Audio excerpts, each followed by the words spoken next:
¿Qué tal, hermanos? Bendecido día del Señor. Vamos a comenzar con el mensaje de hoy. Y la idea, me gustaría que empezara a predicar una serie de mensajes referidos exclusivamente al Evangelio. Así que básicamente hoy vamos a estar hablando del camino de la salvación. Hay una anécdota que supe contarla, no me acuerdo si en algún otro sermón o si en algún otro momento, pero sé que se las he contado, de un hermano en la fe que tenía una habilidad muy especial para hablar del Evangelio en cualquier circunstancia, con cualquier persona. Y cierta vez él había subido un taxi y le pide ir a cierto lugar. Y el taxista, conversando, le pregunta si sabía cómo llegar al lugar o si necesitaba indicaciones. El taxista le dijo, no, yo sé cómo llegar, puedo ir por este camino, por este otro, ¿cuál preferís? Bueno, le dice, prefiero ir por acá. Y este hermano le pregunta, ¿hace cuánto que sos taxista? Hace tantos años. Entonces, conocés bastante los caminos de Córdoba. Sí, medio que agrandado el taxista dice, sí, yo me conozco todos los caminos de Córdoba. Y ahí, muy astutamente, este hermano dice, ¿y el camino al cielo lo conoces? Y así comenzó una conversación que duró todo el viaje, hablando del Evangelio, exponiendo el Evangelio. Ahora, en nuestro mundo hay muchas distintas creencias, no solamente religiones, sino también filosofías de vida, distintas cosmovisiones, distintas formas de entender el mundo, y cada una reconoce algo, y en eso podemos decir que todas tienen en común. Todas reconocen que hay un problema. El tema es que todas hacen un diagnóstico diferente, no es que todas reconocen el mismo problema. Simplemente todas dan un diagnóstico distinto. Para unos el problema puede ser una cosa, para otros el problema puede ser otra cosa.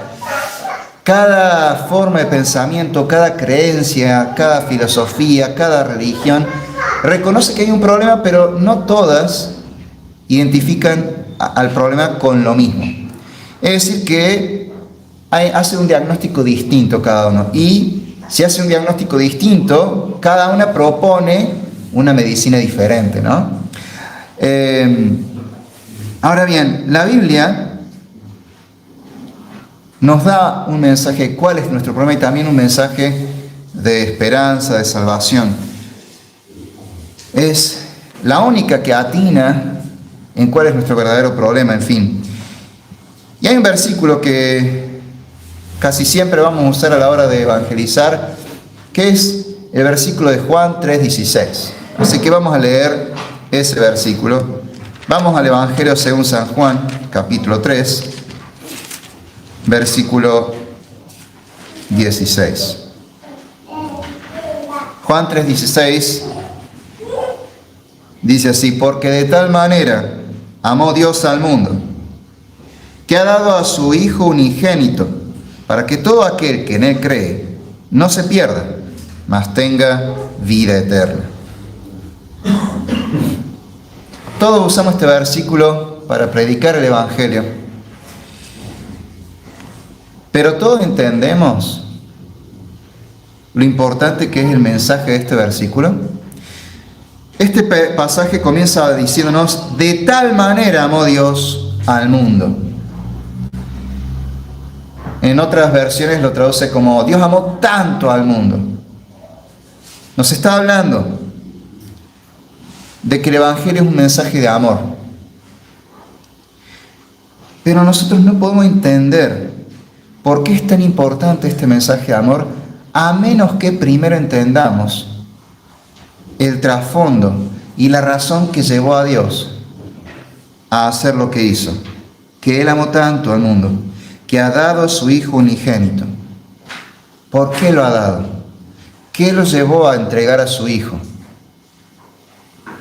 Y cuando entendemos ese trasfondo, podemos empezar a entender, a dimensionar realmente por qué este pasaje arranca diciendo que a Dios amó tanto al mundo. porque de tal manera amó Dios al mundo. No podemos entender el amor de Dios hasta que no entendamos el trasfondo en el que ocurre este amor de Dios. ¿Por qué entonces es tan importante el mensaje de amor del Evangelio? Este pasaje a la mitad nos dice, para que todo aquel que en él cree no se pierda. Y eso nos da la clave de por qué es tan importante este amor de Dios. Para entender el amor de Dios, primero debemos conocer la condición miserable del hombre ante un Dios santo. Y de eso va a ser lo primero que vamos a hablar. La condición miserable del hombre ante un Dios santo.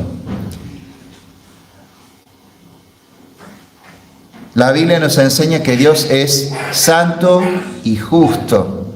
Y por lo tanto, Él no tiene ninguna comunión con el pecado. El mismo Juan, pero en otro escrito de él, en su primera epístola, en el capítulo 1, versículo 5, él describe cómo es Dios.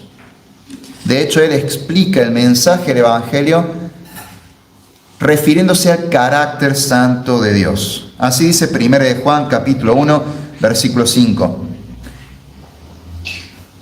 Este es el mensaje que hemos oído de Él y os anunciamos. Dios es luz y no hay ningunas tinieblas en Él. Lo dice con mucha claridad. Dios es luz.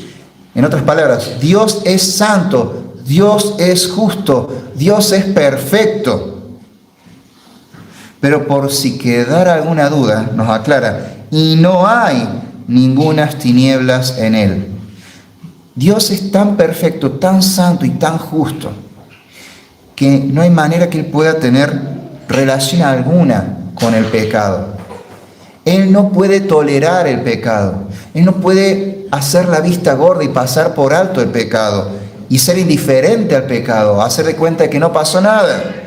Dios es luz y en Él no hay ninguna tinieblas, no hay nada de pecado, ni Él puede tener relación alguna con el pecado.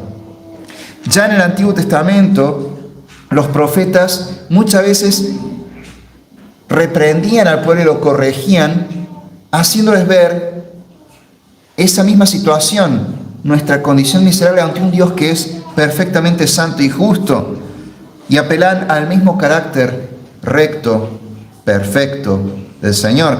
Vamos, por ejemplo, al profeta Habacuc.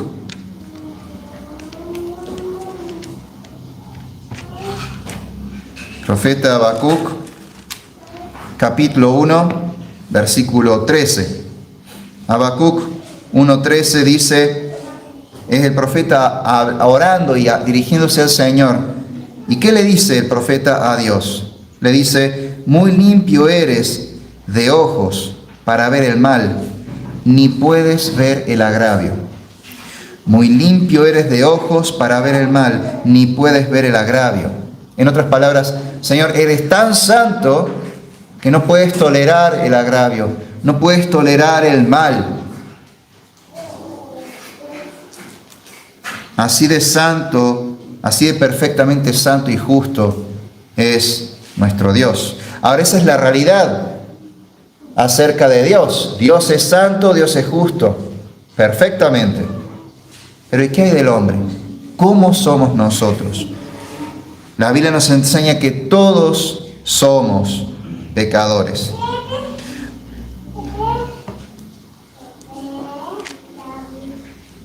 El apóstol Pablo en su epístola a los Romanos, en el capítulo 3, versículo 23, lo dice de una forma clarísima. Y esto es lo que me encanta de la Biblia, te dice estas verdades con una claridad que no hay manera de decir yo no lo entendí, no lo vi, no me di cuenta. Es muy claro. El apóstol Pablo en Romanos 3, versículo 23 dice, por cuanto todos pecaron y están destituidos de la gloria de Dios. Todos pecaron y están destituidos de la gloria de Dios. No pecaron algunos, no pecaron los peores, las personas más malas. Pecamos todos, pero eso sí muy bueno. Todos pecaron, dice el apóstol. Y porque todos pecaron, todos estamos destituidos de la gloria de Dios. Todos estamos separados de la gloria de Dios. Hay otra traducción que dice, por cuanto todos pecaron y por lo tanto nadie puede alcanzar la gloria de Dios. Me encanta esa traducción, también lo dice muy claro. No puedo hacer nada para resolver este problema y alcanzar la gloria de Dios. Todos hemos pecado. Y el hecho de que hayamos pecado es un gran problema, un problema realmente serio para el ser humano. Porque como dice acá, nos destituye la gloria de Dios, nos separa de Dios.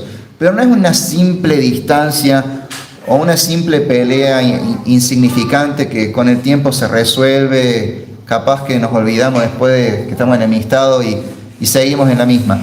No. Entre nosotros hay un abismo inmenso, eterno, que nos separa de Dios, que no podemos saltar para llegar al otro lado. El profeta Isaías lo dice de una forma también muy clara, describiendo cómo es esta separación y a qué se debe. Isaías 59, versículos 2 al 4.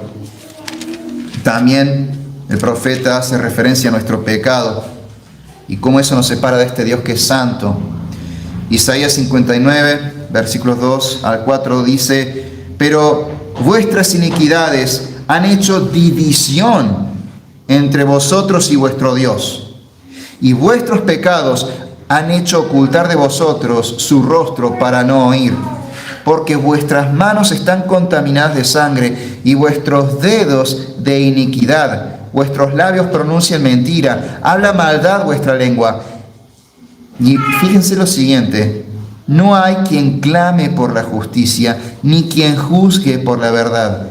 Confían en vanidad y hablan vanidades, conciben maldades y dan a luz iniquidad. Y de hecho podríamos leer todo este capítulo y básicamente una exposición legal de nuestra situación delante de Dios, que es básicamente esta: todos hemos pecado y por lo tanto hemos hecho una división tremenda entre Dios y nosotros a causa de nuestro pecado. El pecado es algo serio, el pecado es algo grave. El pecado es algo que no podemos tomar a la ligera. Todo acto de desobediencia a la ley de Dios es pecado. El apóstol Juan, en su misma primera epístola, en el capítulo 3, nos habla de toda esta realidad del pecado y él nos da la definición perfecta del pecado. Dice, toda infracción de la ley es pecado. Cada vez que desobedecemos la ley de Dios, estamos pecando contra Dios, estamos desobedeciendo a Dios, estamos rebelándonos contra Dios, estamos ofendiendo a un Dios que es perfectamente santo y justo. Y porque Dios es eterno y perfectamente santo y perfectamente justo, nuestro pecado tiene consecuencias eternas. Porque no se trata de una ofensa pequeña, se trata justamente de ofender a un Dios eterno, santo, justo, perfectamente. Por lo tanto, las consecuencias del pecado son eternas. Así de grave es nuestro pecado. Vuestras iniquidades han hecho división entre vosotros y vuestro Dios, y vuestros pecados han hecho ocultar de vosotros su rostro para no oír. Realmente Dios se enemista con nosotros a causa de nuestro pecado, porque como hemos leído, Dios es santo y justo y no puede tener tolerancia para con el pecado, no puede tener comunión con el pecador.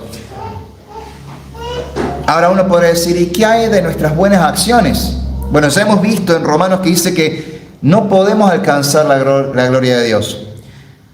Pero el mismo profeta Isaías, en el capítulo 64, en los versículos 5 al 7, nos habla de que nuestra propia justicia, nuestras propias buenas obras, no sirven de nada para borrar nuestros pecados. ¿Qué dice el profeta Isaías en el capítulo 64, versículo 5? Saliste al encuentro del que con alegría hacía justicia. Es decir, Dios con gusto recibe al que hace justicia, al que es justo. Pero ¿qué pasa? ¿Qué sigue diciendo este versículo? Saliste al encuentro del que con alegría hacía justicia, de los que se acordaban de ti en tus caminos. He aquí, tú te enojaste. ¿Por qué? Porque pecamos. En los pecados hemos perseverado por largo tiempo. ¿Podremos acaso ser salvos? Si bien todos nosotros somos como suciedad y todas nuestras justicias como trapo de inmundicia, y caímos todos nosotros como la hoja, y nuestras maldades nos llevaron como viento. Nadie hay que invoque tu nombre, que se despierte para apoyarse en ti, por lo cual escondiste de nosotros tu rostro y nos dejaste marchitar en poder de nuestras maldades. Es la misma idea que hemos leído antes. Dios con gusto tiene relación con aquel que es perfectamente justo como Él. Pero la realidad nuestra es que hemos pecado al desobedecerle. Hemos pecado y a raíz de eso Dios se ha enojado contra nosotros. Dios se ha enojado con nosotros porque pecamos. El tema es que no solamente pecamos una vez, nuestra vida está repleta de pecados. Si tuviésemos que examinar nuestra vida a la luz de la palabra de Dios minuciosamente, nuestra lista de pecados sería larguísima y muchos pecados habrían que no están en la lista porque nos los habríamos olvidado. Pero Dios no nos olvida. Hemos perseverado durante toda nuestra vida en multitudes de pecados. Y el profeta pregunta, ¿podremos ser salvos? Y la respuesta es no, porque todos somos como suciedad. Nuestro pecado nos ha ensuciado. ¿Y qué hay de nuestras buenas acciones? Vuestra justicia es como trapo de inmundicia. Aún nuestras buenas acciones están salpicadas con la sangre de haber cometido pecado. Aún nuestras propias buenas acciones son malas acciones, porque o las hacemos con egoísmo, o para gloriarnos a nosotros mismos, o para lograr una intención oculta. En fin, la raíz por la cual las personas hacen el bien no es por el bien en sí, sino por razones pecaminosas. Por lo tanto, aún nuestras justicias son delante de Dios como trapo de inmundicia. Y por lo tanto Dios nos entregó al pecado.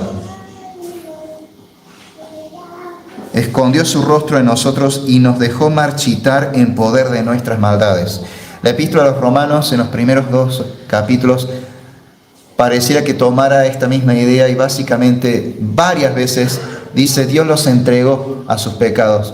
Quisieron pecar, quisieron continuar en sus pecados y Dios los entregó a sus pecados. Nosotros hemos pecado y tenemos que condenar el pecado, tiene que castigar al pecador. Hay un momento en la vida de Moisés cuando él subió al monte Sinaí para que Dios restaurara las tablas de la ley, las hiciera por segunda vez a las tablas de la ley con los 10 mandamientos. Y en ese tiempo Moisés le pide a Dios poder conocerlo más profundamente. Y en ese momento Dios tiene un encuentro especial con Moisés. Moisés básicamente lo ve en toda su esencia y lo que se nos describe ahí es el carácter de Dios, este carácter santo y justo y cómo Dios lidia con el pecado. Vamos a leer sobre esto en Éxodo capítulo 34, versículos 5 al 7. Éxodo 34, versículos 5 al 7 dice, y Jehová descendió en la nube y estuvo allí con él, con Moisés, proclamando el nombre de Jehová. Y pasando Jehová por delante de él, proclamó, Jehová, Jehová, fuerte, misericordioso y piadoso, tardo para la ira y grande en misericordia y verdad, que guarda misericordia a millares, que perdona la iniquidad, la rebelión y el pecado, y que de ningún modo tendrá por inocente al malvado, que visita la iniquidad de los padres sobre los hijos y sobre los hijos de los hijos hasta la tercera y cuarta generación. Me encanta porque al ver esa situación, al ver esa gloria de Dios, al ver la santidad y justicia de Dios, la respuesta de Moisés en el versículo 8 es simplemente humillarse ante el Señor. Y esa es la respuesta que debemos tener nosotros ante un Dios santo y justo. El versículo 8 nos dice: entonces Moisés, apresurándose, bajó la cabeza hacia el suelo y adoró. Moisés no ignoró lo que acaba de ver, no ignoró este conocimiento de la esencia de Dios, no ignoró este conocimiento de la santidad y justicia de Dios, sino que a causa de eso fue y adoró al Señor de inmediato. Pero ¿qué nos dice Dios acerca de sí mismo cuando nos cuenta cuáles son sus atributos? Por un lado nos habla de su amor, de su misericordia, pero fíjense lo que dice a mitad del versículo 7, que de ningún modo, y es muy tajante Dios en esto, de ningún modo tendrá por inocente al malvado, que visita la iniquidad. Es decir, que Él va a juzgar y castigar la iniquidad, el pecado. Dios de ningún modo pasa por alto el pecado. Él va a condenar. Él va a juzgar.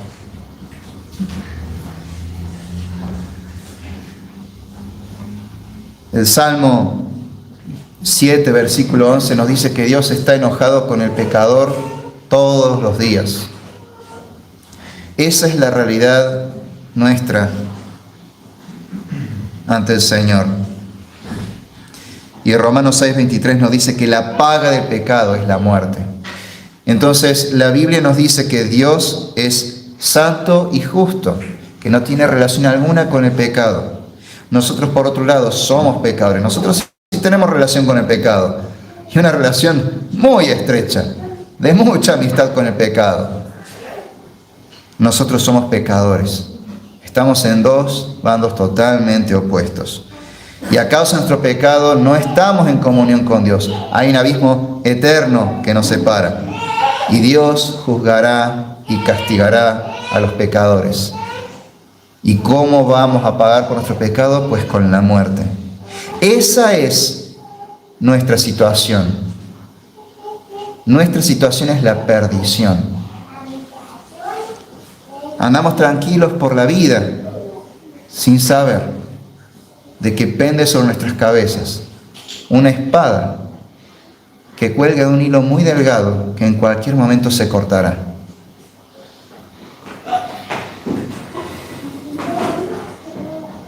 No lo sabemos, pero somos hombres muertos.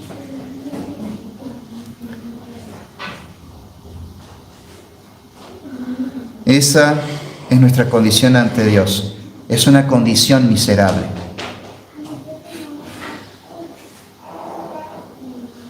Sin embargo, Juan 3:16 nos dice: porque de tal manera amó Dios al mundo, que dio a su Hijo unigénito. Dios nos amó tanto que tuvo compasión de nosotros, a pesar de nuestros pecados, a pesar de nuestra condición miserable, a pesar de que somos, como dice el profeta Isaías, como suciedad, a pesar de que incluso nuestras obras de justicia son como trapo de inmundicia, a pesar de que somos enemigos de Dios, a pesar de que merecemos el castigo, Dios nos amó. Y nos amó tanto que estuvo dispuesto, y de hecho se movió para hacerlo, estuvo dispuesto a hacer un sacrificio enorme, entregar a su Hijo por nosotros. Porque de tal manera amó Dios al mundo, que ha dado a su Hijo unigénito, para que todo aquel que en él cree no se pierda, sino que tenga vida eterna.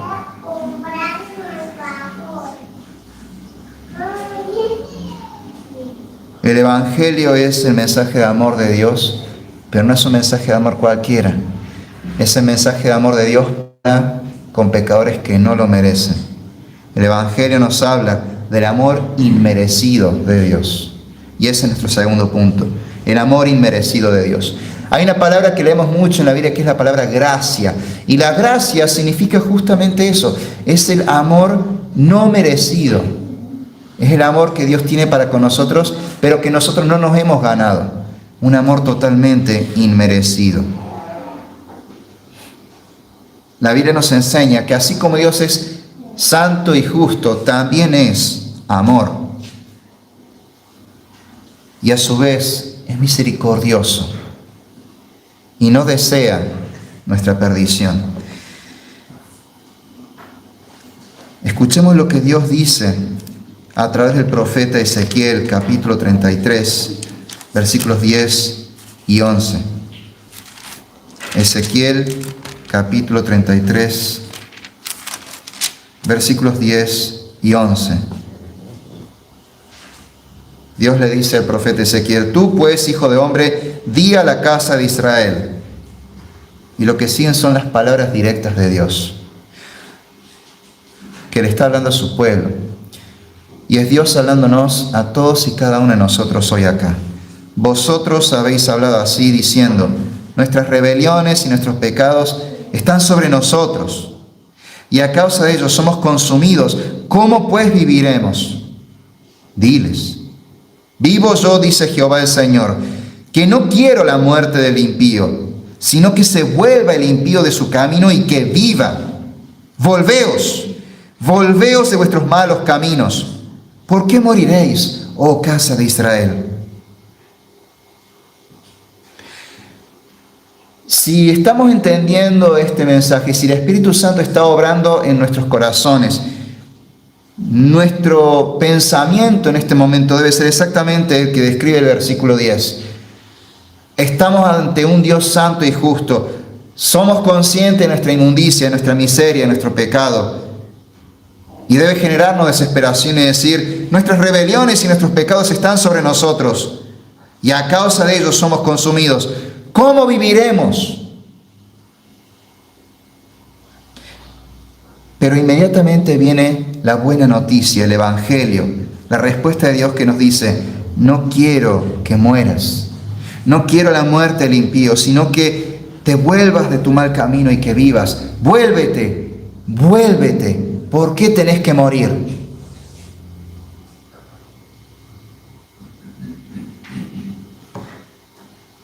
En el Nuevo Testamento, de vuelta en la Epístola de los Romanos, en el capítulo 5, versículo 8,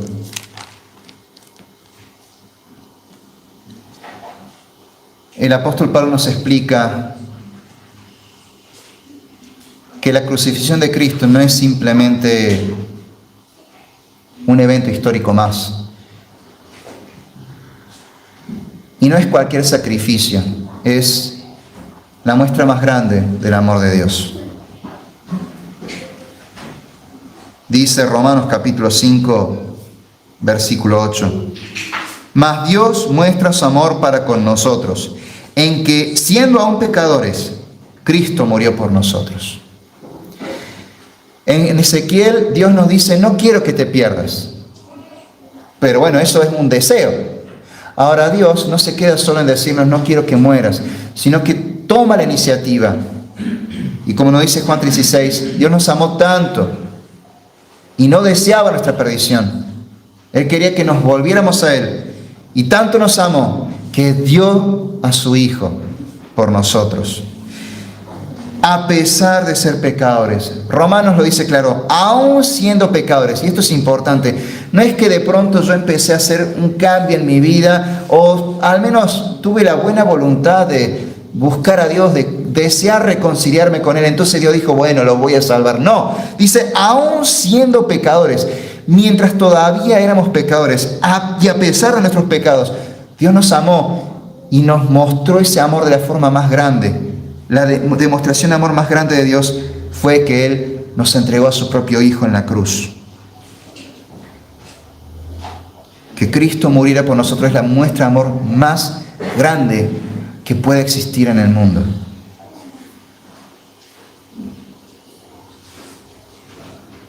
A veces escucho a mis alumnos cuando hablan de sus relaciones amorosas y no sé, quizás la novia no le cree algo y dice, no, pero yo daría mi vida por vos. Se ponen románticos a veces. Y aún así no les creen, porque saben que es medio como una broma, fue un decir, daría mi vida por vos. Pero ¿y si fuera cierto? ¿Y si alguien realmente está dispuesto a dar la vida por otro porque lo ama?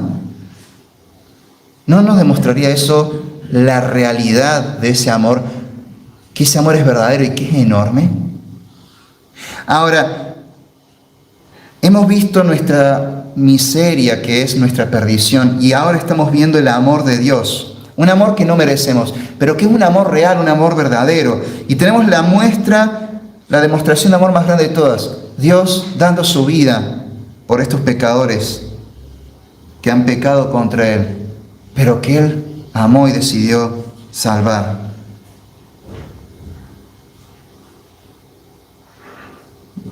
La cruz nos habla de que el amor de Dios es inmenso, de que así como nuestros pecados tienen consecuencias eternas, el amor de Dios también tiene consecuencias eternas. Romanos nos dice que donde abundó el pecado, sobreabundó la gracia de Dios. Este amor inmerecido sobreabundó, rebalsó, superó nuestros pecados. No hay pecado que Dios no pueda perdonar. Tampoco hay un límite para el amor de Dios. Yo ya pedí perdón muchas veces por esto y volví a caer, Dios ya no me va a escuchar. No, sobreabundó la gracia de Dios donde abundó nuestro pecado. No hay nada que podamos hacer que pueda superar al amor de Dios. Entonces, acá tenemos esta muestra de amor inmensa. ¿Y qué nos ofrece este amor de Dios? Nos ofrece salvación solo por gracia, aún siendo pecadores. No porque cambiamos, no porque hubo algo bueno, porque Dios vio algo en nosotros, sino porque Él se compadeció de nosotros, aunque no lo mereciéramos. Aún siendo pecadores, Cristo murió por nosotros. Efesios capítulo 2, versículos 8 y 9, lo dice con mucha claridad, que esta salvación que Dios nos ofrece es por pura gracia. ¿Qué dice Efesios capítulo 2, versículos 8 y 9? La palabra de Dios dice, porque por gracia sois salvos por medio de la fe, y esto no de vosotros, pues es don de Dios, no por obras, para que nadie se gloríe. La salvación que Dios nos ofrece es por gracia. Es fruto de este amor que no nos hemos ganado. Gracia también viene de la misma palabra de donde viene nuestra palabra española gratis. Quiere decir que la salvación que nos ofrece es gratuita. No tenemos que pagar nada para tenerla, no tenemos que hacer un esfuerzo, no tenemos que trabajar duro, cambiar o tener buena voluntad siquiera para ganárnosla. Es gratis, es un regalo.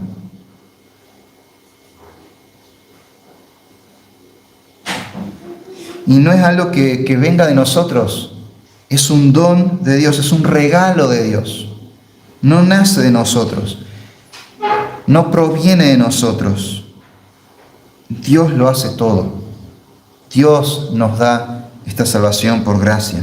Es Dios que nos la está ofreciendo. Y no es por nuestras obras. Es contundente, no es por obras para que nadie se gloríe. Por gracia sois salvos.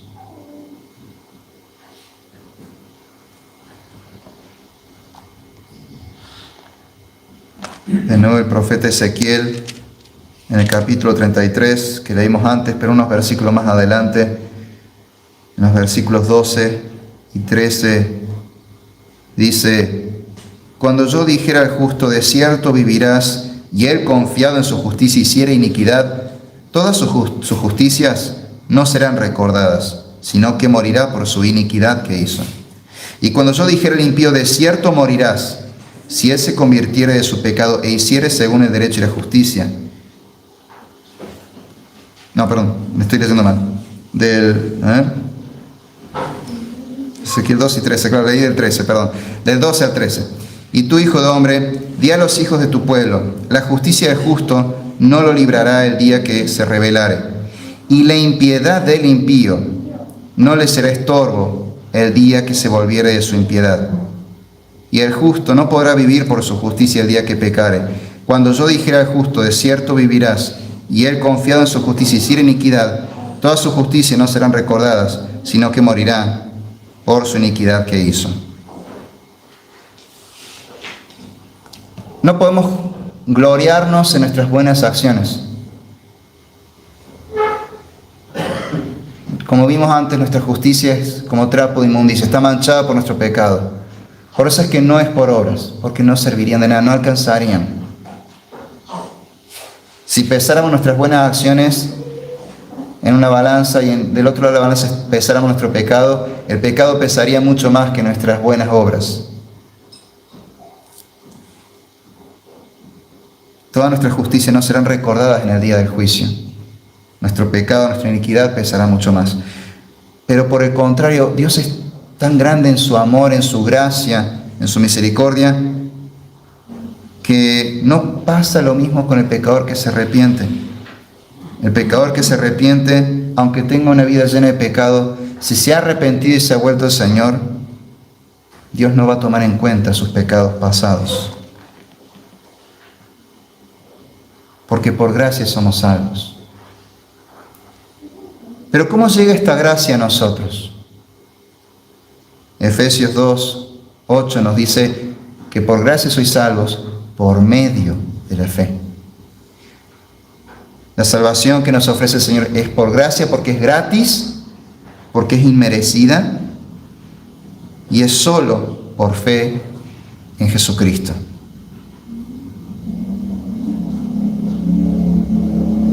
Por eso Juan 3:16 nos dice que Dios entregó a su Hijo, su unigénito Hijo, para que todo aquel que en Él cree no se pierda, sino que tenga vida eterna. Creer en Jesucristo, tener fe en Jesucristo, toda nuestra fe en Jesucristo y solo en Jesucristo, es el requisito indispensable para no perdernos y tener vida eterna. Es el requisito indispensable para nuestra salvación. Juan 3:16 nos lo está diciendo con total claridad. Porque de tal manera amó Dios al mundo, que ha dado a su Hijo unigénito, para que todo aquel que en Él cree no se pierda, sino que tenga vida eterna. Todo el que cree en Jesucristo tendrá vida eterna.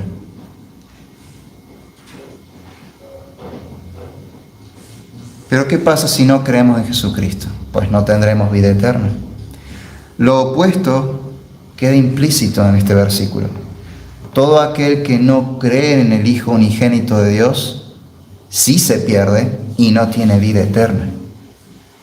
Pero si te arrepientes de tus pecados y crees a Jesucristo, el Señor te da la salvación, te perdona de tus pecados y te da la vida eterna. En Hechos 16, versículos 29 al 31, cuando el carcelero de Filipos escucha a Pablo y su compañero que están presos alabar al Señor en medio de la prisión, y escucha que están alabando al Señor cantando los salmos, los cuales hablan del amor de Dios, de la justicia de Dios, de la misericordia de Dios. Y en medio de todo eso ocurre un terremoto, el hombre queda pasmado y cae de rodillas ante el apóstol y pregunta: ¿qué puedo hacer para ser salvo? Y la respuesta del apóstol es clara y contundente: cree en el Señor Jesucristo y serás salvo.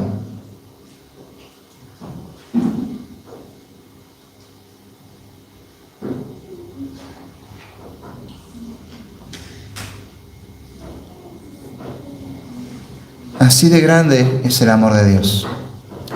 Tanto que no solamente nos dio un Salvador, sino que además ofrece esta salvación con total facilidad. No tenemos que hacer nada para ganarnos esa salvación. No es que Él nos la da a crédito y después tenemos que pagarla. No. Él nos la da gratis. Es como si alguien viniera y dijera: ¿te hace falta una casa? Toma, ahí tenés la llave. Y uno dice: pero ¿qué? ¿La tengo que pagar en cuotas? ¿Cómo arreglo? No, es un regalo. No, sería sorprendente y nos volaría la cabeza que alguien hiciera eso, ¿verdad?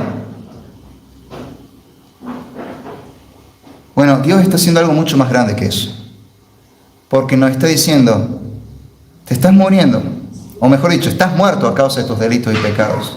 Estás muerto. Yo te regalo la vida. Toma, no tenés que hacer nada. Acá tenés la vida. Acá tenés el nuevo corazón latiendo. Es tuyo, te lo doy. Te lo regalo. Así de grande es el amor de Dios. Ahora, nosotros no podíamos entender este amor de Dios hasta que no entendiéramos nuestra situación delante de Dios. Pero tras ver cuán perdidos estábamos, ahora podemos entender cuán grande es el amor de Dios. Ahora bien, no es simplemente que Dios murió por nosotros y listo, ya somos salvos. Él nos llama al arrepentimiento y a la fe en Jesucristo. La condición que nos plantea Juan 3:16 es que debemos creer en Jesucristo y apartarnos del pecado. Jesús mismo, cuando comenzó a predicar, cuando Él comenzó su ministerio, hacía este mismo anuncio con este mismo llamado. Vamos al Evangelio según Marcos, capítulo 1, versículos 14 y 15.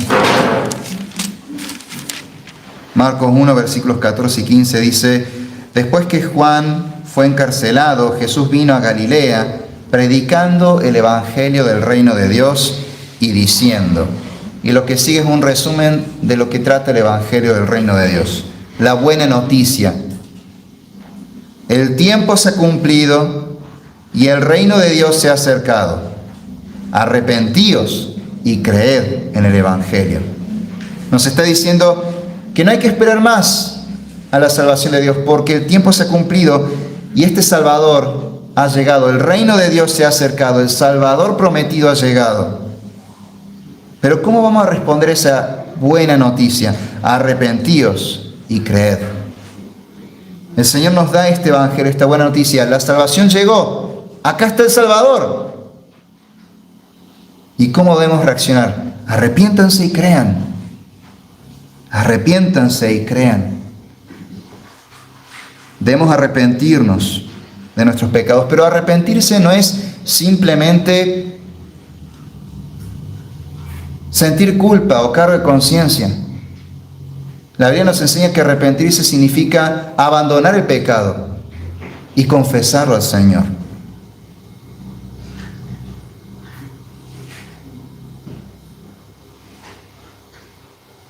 El Señor nos llama a que abandonemos nuestro pecado, lo confesemos a Dios y que pongamos toda nuestra fe, toda nuestra confianza y toda nuestra esperanza única y exclusivamente en Jesucristo y solo en Cristo.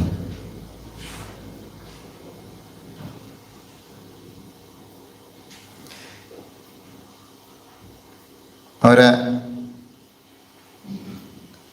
tal vez vos ya conocés este mensaje de memoria,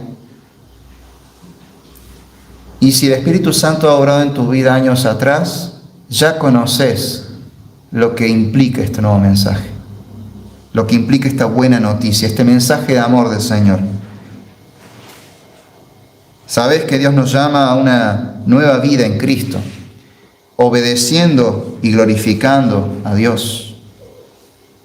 Sabes que ese arrepentimiento con el cual entramos en la nueva vida es la característica de la nueva vida en Cristo. Una vida de arrepentimiento. No de arrepentimiento en el sentido de que viviré con el cargo de conciencia hasta que el Señor vuelva, golpeándome el pecho, porque arrastro el dolor del pasado conmigo. No, sabes que Cristo ya te perdonó, sabes que Cristo ya te limpió, que Cristo ya te hizo libre. Pero también sabes que Dios no quiere que vuelvas al lodo del pecado.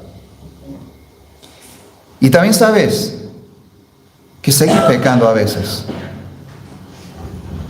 Pero también sabes que el amor de Dios es tan grande, que cuando Cristo murió por nuestros pecados en la cruz, Él murió por todos nuestros pecados, por tus pecados pasados, presentes y futuros.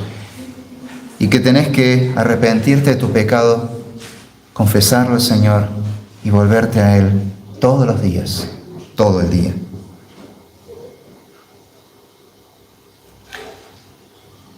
Sabes que el Señor te manda ahora a vivir una vida de santidad, de justicia, de buenas acciones, porque las buenas acciones tienen valor para Dios. Solo que nuestras buenas acciones antes de venir al Señor están manchadas por el pecado. Pero luego de ser limpiados por Cristo, nuestras buenas acciones también son limpiadas. Y Dios lo que quiere es que obedezcamos sus mandamientos, que vivamos en obediencia a su palabra. El mismo versículo que habíamos leído antes de Efesios capítulo 2, no termina ahí en los versículos 8 y 9 diciendo que somos salvos gratuitamente por la fe en Jesucristo, sino que continúa diciendo en qué consiste esa nueva vida que Dios nos da. Y en el versículo 10 de Efesios capítulo 2, continuamos leyendo una descripción de lo que Dios espera de nosotros ahora que hemos creído a Jesucristo. Efesios 2, versículo 10 dice: porque somos hechura suya, creados en Cristo Jesús para buenas obras, las cuales Dios preparó de antemano para que anduviésemos en ellas. Somos una nueva creación en Cristo. Y esta nueva creación es una creación hecha a imagen de Cristo. Hemos sido creados en Cristo Jesús. ¿Pero para qué? Con un nuevo propósito, para hacer buenas obras que Dios preparó desde antes de la fundación del mundo, para que andemos en obediencia a Él. Dios nos llama a vivir en santidad. Dios nos llama a vivir en obediencia a Él. Dios nos llama a vivir para la gloria de Dios. Me gusta cómo lo expresa el apóstol Pablo en Romanos capítulo 6, cuando él habla de esta nueva vida que empieza en el cristiano una vez que ha creído a Cristo. Romanos 6, versículos 1 al 11 nos dice: ¿qué pues diremos? ¿Perseveraremos en el pecado para que la gracia abunde? En ninguna manera, porque los que hemos muerto al pecado, ¿cómo viviremos aún en él? ¿O no sabéis que todos los que hemos sido bautizados en Cristo Jesús hemos sido bautizados en su muerte? Porque somos sepultados juntamente con Él para muerte por el bautismo, a fin de que como Cristo resucitó de los muertos por la gloria del Padre, así también nosotros andemos en vida nueva. Hemos muerto al pecado. Para el pecado estamos muertos, ya no existimos, estamos sepultados, pero hemos resucitado en Cristo una nueva vida, para que andemos en vida nueva. Versículo 5, porque si fuimos plantados juntamente con Él en la semejanza de su muerte, así también lo seremos en Él, en la de su resurrección. Sabiendo esto, que nuestro viejo hombre fue crucificado juntamente con Él, para que el cuerpo del pecado sea destruido, a fin de que no sirvamos más al pecado. Porque el que ha muerto ha sido justificado del pecado. Y si morimos con Cristo, creemos que también viviremos con Él, sabiendo que Cristo, habiendo resucitado de los muertos, ya no muere. La muerte no se enseñorea más de Él, porque en cuanto murió, al pecado murió una vez por todas, mas en cuanto vive, para Dios vive. Así también vosotros, considerados muertos al pecado, pero vivos para Dios, en Cristo Jesús, Señor nuestro. Considérense muertos al pecado, y que ahora tienen una nueva vida, y que esa nueva vida que les da Cristo es una vida para la gloria de Dios. Si has creído a Jesucristo y te has arrepentido de tus pecados, si ya eres cristiano, esto es la vida que Dios te exige ahora más. Una vida de obediencia, Señor, para la gloria de Dios.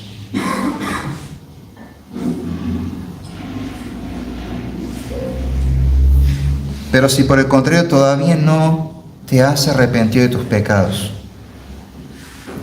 si todavía no has confesado tus pecados a Dios, si todavía no has puesto tu fe en Jesucristo, te recuerdo las palabras de Dios en el profeta Ezequiel: no quiero que el pecador muera, sino que se vuelva y viva. Vuélvete, vuélvete. ¿Por qué tendrías que morir?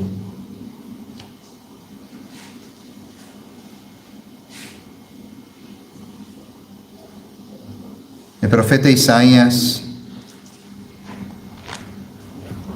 en el capítulo 55,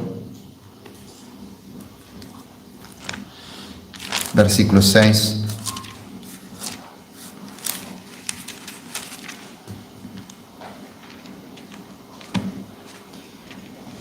nos llama a todos a volvernos al Señor, a buscarlo. Y este es un llamado especialmente para todo aquel que se ha apartado de Dios. Isaías 55, versículo 6 dice: buscad a Jehová mientras puede ser hallado, llamadle en tanto que está cercano. Busca al Señor ahora que hay tiempo, llámalo,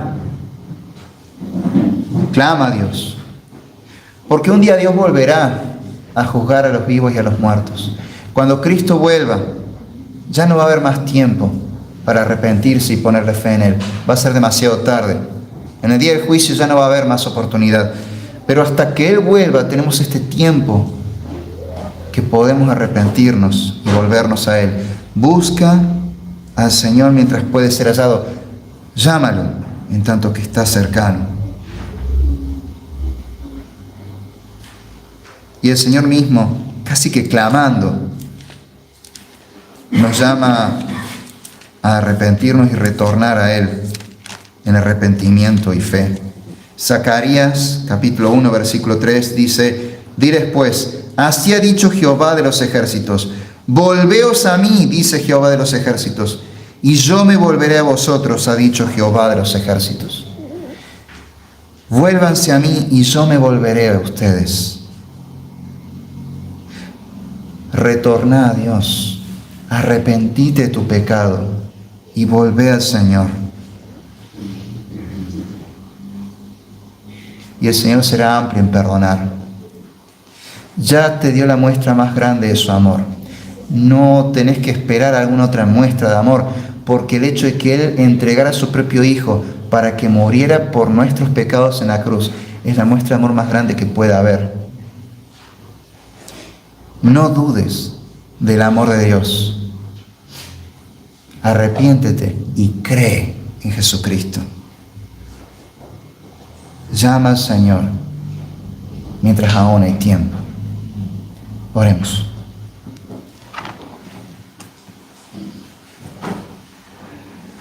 Padre amado, queremos darte las gracias porque a pesar de nuestro pecado tú nos amaste y tomaste la iniciativa y enviaste a tu Hijo para dar la vida por nosotros, para pagar por nuestros pecados. Señor, no merecíamos tanto amor y aún así te plació amarnos y salvarnos. Gracias por tremenda salvación. Gracias por tremendo amor. Señor, fortalécenos para que podamos vivir en obediencia a ti y para tu gloria en esta nueva vida que nos regalas a través de Cristo Jesús. Padre, queremos también pedirte por aquellas personas que no te conocen todavía, personas que quizás han escuchado el Evangelio muchas veces, quizás se lo saben de memoria, pero todavía no han procedido al arrepentimiento ni han puesto su fe en Jesucristo.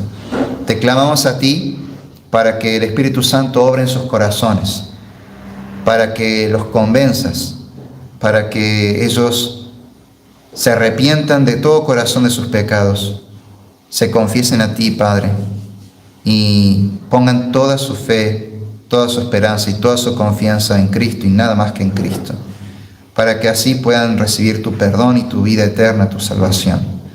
Señor, también te pedimos como iglesia que podamos ser fieles en comunicar este mensaje a los cuatro vientos.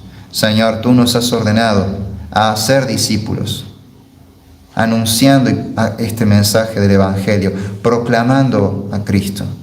Señor, fortalécenos para que lo proclamemos con valor y con fidelidad. Señor, también pon ese amor mismo con el que tanto nos amaste, ponlo en nuestros corazones para todos los demás, para que nosotros, por amor a los perdidos, obremos tal como tú y vayamos a dar el mensaje. Señor, por amor viniste, proclamando el reino, y diste la vida. Ahora nos envías a proclamar el reino. Pon en nosotros ese mismo amor tuyo por nosotros, para que nosotros tengamos ese mismo amor por los demás pecadores y proclamemos el Evangelio. En el nombre de Jesús te lo pedimos. Amén. Gracias y paz, hermanos.